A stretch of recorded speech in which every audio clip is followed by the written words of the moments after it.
Question number 7, Denis O'Rourke. Thank you, Mr Speaker. This question is to the Minister of Immigration.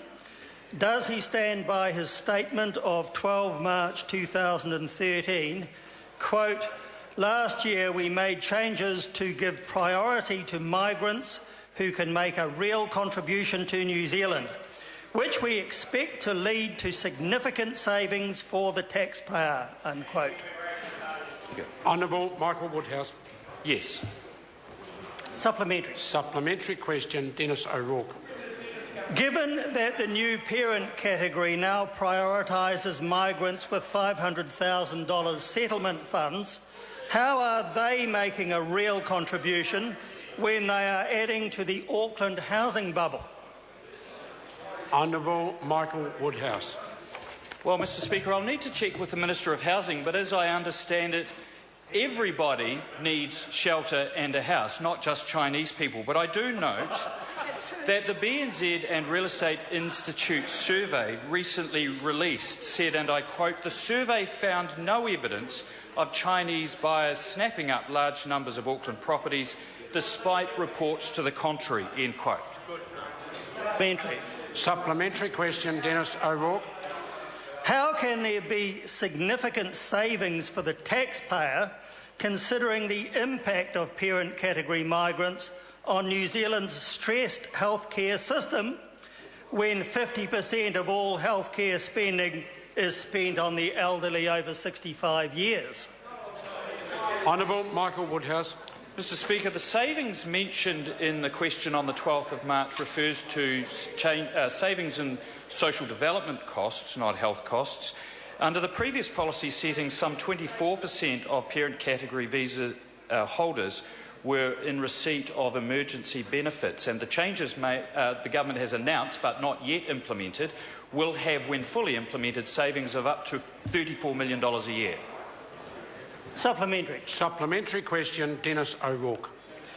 How can there be significant savings for the taxpayer when parent migrants of only 10 years residence without any requirement to work are entitled to full New Zealand superannuation at age 65? Honourable Michael Woodhouse. Mr Speaker, as New Zealand residents, those people are entitled to the same superannuation benefits as all New Zealanders, and I stress that that's all New Zealanders whether or not they have worked during their working lives.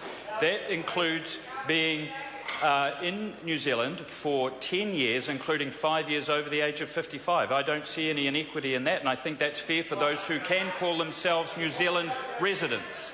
Point of order. Point of order, Denis O'Rourke. The question was specifically about how there could be savings when that was the case. The Minister didn't even address that. Well, he went on to say there's probably no savings in the position of superannuation because they're treated the same as all our other New Zealanders after 10 years. The question was addressed. Supplementary question, Denis O'Rourke. Point of order, Right Honourable Winston Peters. You check the Hansard, he most certainly didn't give the answer you gave. He gave an explanation that said that they were entitled to the same as anybody else who lived in New Zealand all their life. It didn't work. But he did not say that there were no savings. You can't just go and make it up as you please. Speaking to the point of order, the Honourable Michael To elaborate Woodhouse. on the answer, if it will aid the member, the costs mentioned exclude New Zealand superannuation, and therefore, by inference, the savings cannot come from that. Further supplementaries, Denis O'Rourke. Does the Minister agree with a comment in skykiwi.com, the largest Chinese website in New Zealand, which says, and I quote, "A fat pension for foreigners? Isn't the New Zealand government being rather stupid? Sounds rather stupid. The New Zealand pension system provides foreigners with the same entitlement as its own citizens," unquote. Honourable Michael Woodhouse. No. Point of order, Mr Speaker. Point of order, Denis I O'Rourke. seek leave to table a translation of the article from skykiwi.com, the largest Chinese website in New Zealand, from which the quotation in my last question was drawn. Order. It is something that's obviously not widely available. Leave is sought to table it. Is there any objection? There is objection.